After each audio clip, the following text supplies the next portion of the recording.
So ito meron tayong Toyota Corolla 1999. So ang problema nito ay PO125 ang code niya. So ang sabi doon is coolant temperature sensor daw.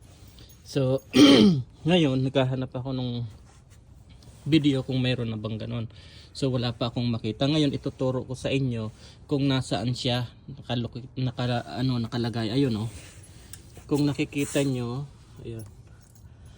ayan, kung nakikita nyo yan, yung wire na yan, ayan yun, coolant temperature sensor. So nakatapat dito sa dalawa na to, sa number 1 tsaka number 4 na